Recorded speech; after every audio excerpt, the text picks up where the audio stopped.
Chanakya international academy உங்களுக்குள் இருக்கும் தலைவரை வெளிக்கொண்டு வரும் பியூர் பாலிடிக்ஸ் பயிற்சி பட்டறை. நேரடி மற்றும் இணைய வழி. கான்டாக்ட் 7338824242. டெல்டா மாவட்டங்கள் இந்த கடுமையான மழை பாதிப்பு ஒரு புறம், இன்னொரு புறம் தகுந்த பாதுகாப்பு, அதாவது அவர்களுக்கான வசதிகள் ஏற்படுத்தி கொடுக்காததால் கொள்முதல் செய்வதில் காலதாமதம் ஏற்பட்டு விவசாயிகள் கடுமையான வேதனைக்கு உள்ளாயிருக்கிறார்கள், பெரும் இழப்பை சந்தித்து கொண்டிருக்கிறார்கள். இது தொடர்பாக சட்டப்பேரவையில் உணவுத்துறை அமைச்சர் திரு சக்கரபாணி அவர்கள் பேசுகின்ற பொழுது மத்திய அரசின் மீது வழக்கமான ஒரு குற்றச்சாட்டை தெரிவித்தார். செறிவூட்டப்பட்ட அரிசி காலதாமதம், ஈரப்பதம் அப்படிங்கிறது. இதையெல்லாம் ஏதோ இப்போதான் புதிதாக மாநில அரசு தெரிந்து கொள்வதை போல பதிலளித்திருக்கிறார். முழுவதுமாக ஒரு பொறுப்பில்லாத அரசாக திராவிட மாடல் அரசு இருந்து கொண்டிருக்கிறது என்பதற்கு இன்று டெல்டா மாவட்டத்து விவசாயிகள் படுகின்ற துயரமே எடுத்துக்காட்டாக இருக்கிறது.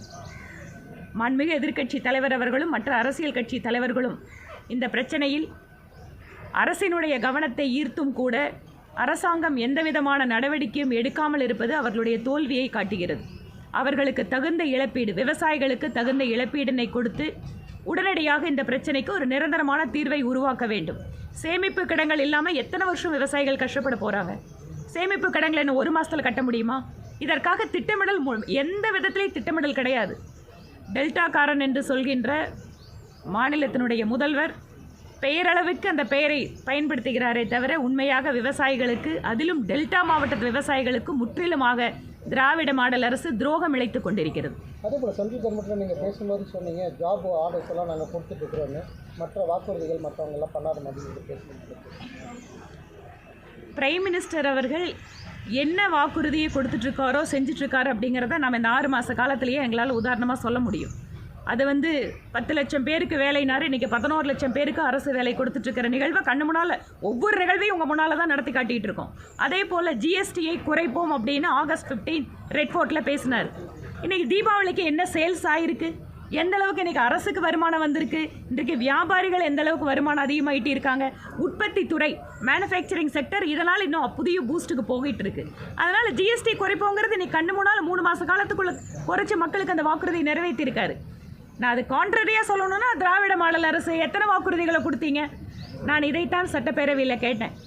அரசு ஊழியர்கள், அரசு மருத்துவர்கள், செவிலியர்கள், இந்த மாதிரி அரசாங்கத்தை எதிர்த்து கொடுத்த வாக்குறுதியை நிறைவேற்றாமல் தூய்மை பணியாளர்கள், இன்றைக்கு விவசாயிகளுக்கு கொடுத்த வாக்குறுதியை நிறைவேற்றலை. இதை கேட்கின்ற பொழுது நான் சொன்னேன், சொன்னீர்களா செய்தீர்களான்னு கேட்டேன். அதுக்கு அவங்க என்ன சொன்னாங்க? நாங்கள் சொன்னதை மீறி நாங்கள் அதிகமாக செஞ்சுட்ருக்கோம். நாங்கள் இன்றைக்கு டெல்டா விவசாயிகளுடைய கண்ணீரே அதற்கு சாட்சி. எந்த அளவுக்கு இந்த அரசாங்கம் தோல்வி அடைந்திருக்கிற அரசாங்கம், துரோகம் செய்கின்ற அரசாங்கம் அப்படிங்கிறது. மது விற்பனை அதிகரித்து ஆண்டுக்கு ஆண்டு, அதான் அமைச்சர் சொன்னார், வருஷத்துக்கு வருஷம் ஏறுது அப்படின்னு. ஒரு பக்கம் 1000 ரூபாய் கொடுக்குறாங்க பெண்களுக்கு, இன்னொரு பக்கம் நாங்கள் மக்களுக்கு இதை செய்கிறோங்கிறாங்க. ஆனால் திரும்பவும் அரசாங்கத்துக்கு வருமானம் எங்கேருந்து வருது? டாஸ்மாக்லேருந்து வருது. நான் இதற்கு முன்பாக கூட ஒரு ஈவெண்ட்டில், மோடியின் மகள் ஈவெண்ட்டில் சொன்னேன், இளம் விதவைகள், அப்பா இல்லாத பெண் குழந்தைகளுக்கு நாங்கள் நிகழ்ச்சி நடத்துகிறோம் வருஷம். அந்த இளம் குழந்தைகள் அப்பா இல்லாமல் ஏன் நிற்கிறாங்கன்னு கேட்டால் 90% ஆண்கள் குடிப்பழக்கத்தால் இறந்துருக்காங்க. எவ்வளோ பெரிய சமூக அநீதி நடந்துகிட்ருக்கு. டாஸ்மாகனால் உங்களோட வருமானம் உயர்ந்துட்டுருக்கு, ஆனால் பெண்கள் தங்கள் தாலியை இழந்து கொண்டிருக்கிறார்கள். இதுதான் யதார்த்தம். இளம் விதவைகள் கணக்கெடுப்பு நடத்தப்பட வேண்டும். இந்த இளம் விதவைகளுக்காக மறுவாழ்வு திட்டங்கள், அரசாங்கத்தின் உதவிகளை செய்யப்பட வேண்டும் அப்படின்னு சட்டப்பேரவையில் என்னுடைய முதல் பேச்சிலேயே குறிப்பிட்டேன். இதுவரைக்கும் அதை பற்றி எந்த விஷயம் கவனிக்கலவங்க.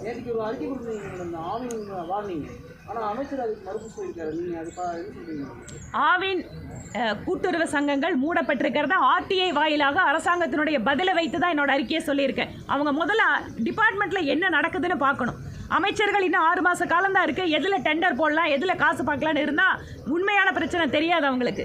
இன்றைக்கி இத்தனை பிரச்சனை நடந்துட்டு இருக்கிறத நாங்கள் ஆர்டிஐ மூலமாக வாங்கி தான் சொல்கிறோம். ஏன்னா அமைச்சர்கள் மாற்றி பேசுகிறாங்கன்னு எங்களுக்கு தெரியும். இது மினிஸ்டரோட ஒரு பிரஸ் மீட். இதில் நீங்கள் என்னோட பிரஸ் மீட்டாக மாற்றினா நல்லா இருக்காது. Again I will meet you. Okay,